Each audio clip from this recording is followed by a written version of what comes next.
जिन का फादर मेंग से पूछता है क्या अब तुम्हारा तबीयत ठीक है। फिर मी उसे अपना आईडी कार्ड और उसका फोन वापस कर देता है जो पूरी तरह से टूट चुका था, इसीलिए वो उसके लिए एक नया फोन भी लेके आया था। उसका आईडी कार्ड को देखते हुए जिन का फादर कहता है जरा देखो तो तुम्हारा सीईओ मेरा बेटा निकला, क्या किस्मत है। ये सुन के मेंग हैरान में पड़ जाता है, फिर वो रोने लगता है। जिन का फादर उससे कहता है तुम इसे अपना ही घर समझो, तुमने अभी तक अपना नया फोन को ऑन नहीं किया, तुम जल्दी से अपने दोस्तों और फैमिली से कॉन्टेक्ट कर लो और उन्हें कह दो कि तुम पूरी तरह से ठीक हो। इसके लिए मेंग उसे थैंक यू कहता है। मेंग सोचने लगता है जिन का फादर का रेपुटेशन बहुत ही ज्यादा खराब है, यहाँ तक कि जिन भी अपने फादर के बारे में मेंशन नहीं करता है। फिर वो आगे सोचने लगता है पर उन्होंने मेरी जान बचाई है, क्या मैं उन पे भरोसा कर सकता हूँ। तभी जिन का फादर कहता है तुम जिन से बहुत करीब हो ना, तुमने तो सुना ही होगा ना मैं एक अच्छा फादर नहीं बन पाया। जब से तुम्हें पता चला है कि मैं जिन का फादर हूँ तब से तुम बहुत टेंस नजर आ रहे हो। ये सुन के मेंग सोचने लगता है उन्होंने सब कुछ कन्फेस कर लिया, क्या ऐसा हो सकता है कि ये सब कुछ एक मिसअंडरस्टैंडिंग है। जिन का पिता कहता है जब जिन पैदा हो गया तब उसकी मॉम बीमार पड़ गई और फिर कुछ सालों के बाद उसकी जान भी चली गई। इसके बाद से मेरा बेटा रेवेलियस एक्ट करने लगा और वो सोचने लगा कि मेरी वजह से उसकी मॉम की जान चली गई। हाँ ये बात सच है कि तब मैंने उसकी मॉम का ध्यान अच्छे से नहीं रखा था, इसीलिए मैं खुद को जिम्मेदार ठहरा रहा हूँ। अगर इसके लिए वो मुझे ब्लेम करना चाहता है तो फिर मैं कुछ भी करने के लिए तैयार हूँ। मेंग कहता है मिस्टर जिन आपको खुद को ब्लेम करने की जरूरत नहीं है, तब आप जितना कर सकते थे आपने वो किया। मैं श्योर हूँ कि एक दिन मिस्टर जिन आपको समझेंगे। ये सुन के जिन का फादर हंसते हुए कहता है तुम सच में एक अच्छे बच्चे हो, तुम जितना दिन चाहो यहाँ पे रेस्ट कर सकते हो। फिर वो आगे कहता है तुम्हें जिन को कांटेक्ट कर लेना चाहिए, अब मैं यहाँ से चलता हूँ। जब वो कमरे से बाहर निकल जाता है तब वो मी से कहता है हाई क्लास ओमेगा सच में बहुत ही ज्यादा डम होते हैं। मी कहता है मास्टर आपका प्लान सच में ब्रिलियंट है। फिर जिन का फादर पूछता है क्या सब कुछ रेडी हो गया है, जिसपे मी कहता है हाँ, उसके नए फोन के अंदर एक मॉनिटर डिवाइस है, उसे इसके बारे में कुछ भी पता नहीं चलेगा। इसके बाद हमें मेंग को दिखाया जाता है जो अभी सोच रहा होता है कि अंकल जिन बहुत ही ज्यादा अच्छे हैं, शायद उन दोनों के बीच कोई मिसअंडरस्टैंडिंग हो गई है। जिस पर्सन ने मेरी मदद की है मैं उसे डाउट नहीं करना चाहता। जब वो अपना नए फोन को स्विच ऑन करता है तब वो देखता है कि मिस्टर जिन उसे कॉल कर रहा है।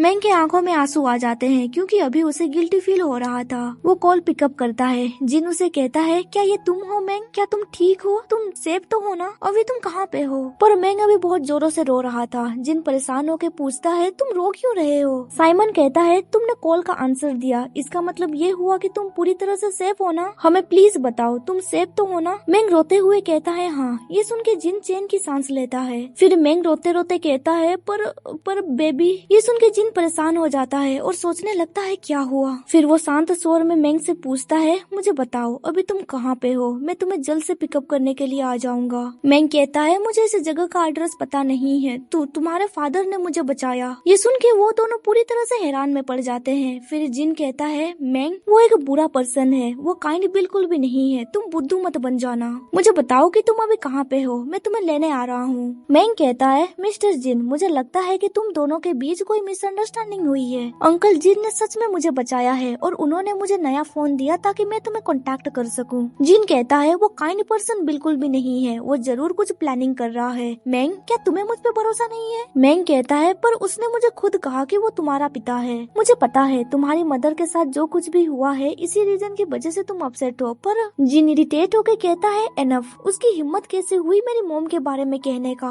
उनकी वजह से मेरी मॉम का हालत ऐसा हुआ है। मेंग कहता है पर उन्होंने कहा कि। जिन चिल्लाते हुए कहता है तो तुम उसकी बातों को भरोसा कर रहे हो, तुम कुछ भी नहीं समझते। ये सुन के मेंग को भी गुस्सा आ जाता है और वो कहता है हाँ तुम सही कह रहे हो, मैं कुछ भी नहीं समझता। फिर वो रोते हुए कहता है ऐसा इसीलिए है क्योंकि तुमने मुझे कभी भी कुछ भी नहीं बताया, तुम्हारा पास्ट, तुम्हारा फैमिली, तुम्हारा लाइफ, तुमने मुझे इन सब चीजों के बारे में कभी भी नहीं कहा है। मैं कुछ भी नहीं समझता, मुझे तो ये भी पता नहीं है हम दोनों के बीच कैसा रिलेशनशिप है। तुम एक अच्छे पर्सन हो, इसी रीजन की वजह से तुमने मुझे बचाया और तुमने मेरा ध्यान भी रखा। तुमने मुझे मार्क किया है इसीलिए तुम मुझे आज रेस्पॉन्सिबिलिटी की तरह समझ रहे हो ना, पर मैं तुमसे प्यार करता हूँ। तुमने कहा ना मैं कुछ भी नहीं समझता हूँ, पर तुम भी मेरे फीलिंग्स को नहीं समझते हो। क्या तुम्हें पता है जब मुझे पता चला कि मैं प्रेग्नेंट हूँ तब मैं कितना अपसेट था। क्या तुम्हें पता है इसके पीछे रीजन क्या है। है। उसकी बातें सुन के जिन पूरी तरह से हैरान में पड़ जाता है। साइमन उससे कहता है, मैंग तुम्हें जिन को ये सब कुछ कहने की जरूरत नहीं है, वो भी तुम्हारे बारे में बहुत परेशान था,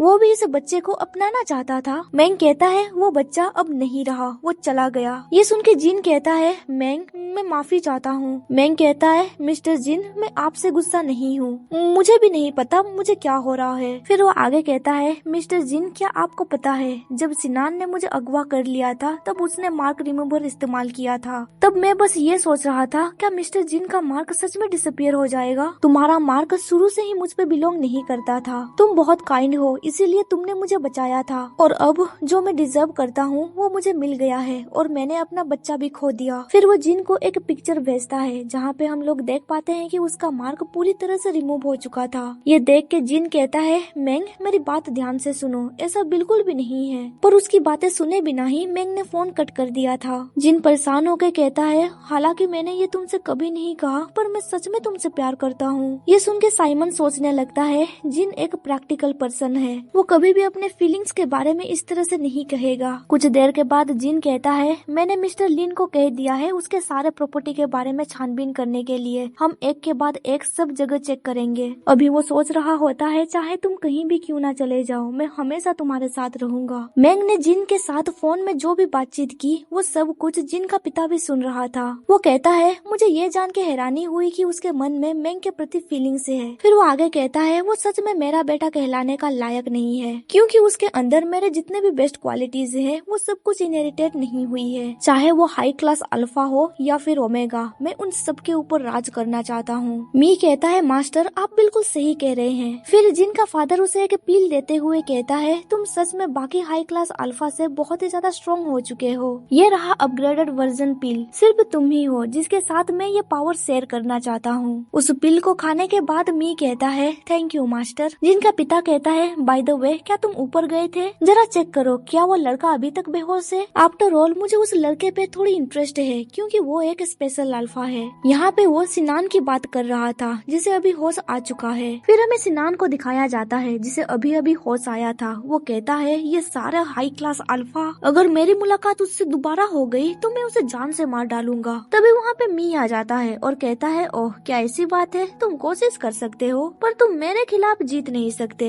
सिनान कहता है, तुम मुझे यहाँ पे लेके क्यों आए हो, मैं एक हाई क्लास ओमेगा नहीं हूँ, मैं तुम्हारा किसी भी काम का नहीं हूँ। मी कहता है, ऑफ कोर्स तुम्हारी तरह एक पागल कुत्ता मेरा किसी भी काम का नहीं है, अगर मेरे मास्टर को तुम्हारे ऊपर इंटरेस्ट ना आई होती तो मैं तुम्हें कब का मार देता। फिर वो आगे कहता है, उस हाई क्लास ओमेगा को मारने के बजाय तुमने उसे इतना टॉर्चर क्यों किया। ये सुन के सिनान बहुत जोरों से हंसने लगता है और कहता है, ये तुम कह रहे हो, तब मुझे लगा था कि मैंने गलती से हाई क्लास अल्फा को स्मेल किया था, पर देखा जाए तो मैं सही था। जब मैं मैंग को हिट कर रहा था तुम चुपके से सब कुछ देख रहे थे ना, उसे बचाने के लिए तुमने इतनी देरी क्यों की, क्या वो तुम्हारे लिए इम्पोर्टेंट नहीं था। अगर तब तुमने मुझे रोक लिया होता तो आज वो सही सलामत रहता। हाँ, आई गेस सारे हाई क्लास अल्फा बहुत ग्रेट एक्टर्स हैं। ये सुन के मी कहता है, वैसे देखा जाए तो तुम उतने भी बुद्धू नहीं हो जितने कि तुम दिखते हो। वैसे देखा जाए तो तुम्हारी वजह से उसकी बेबी की जान चली गई और देखो अब मैं उसकी नजर में एक सेवियर बन चुका हूँ। ये सुन के सिनान कहता है, ओह ये तो अच्छी बात है कि उसका बच्चा मर गया। उन दोनों की कन्वर्सेशन अभी कोई सुन रहा था, ये और कोई नहीं बल्कि मैंग था।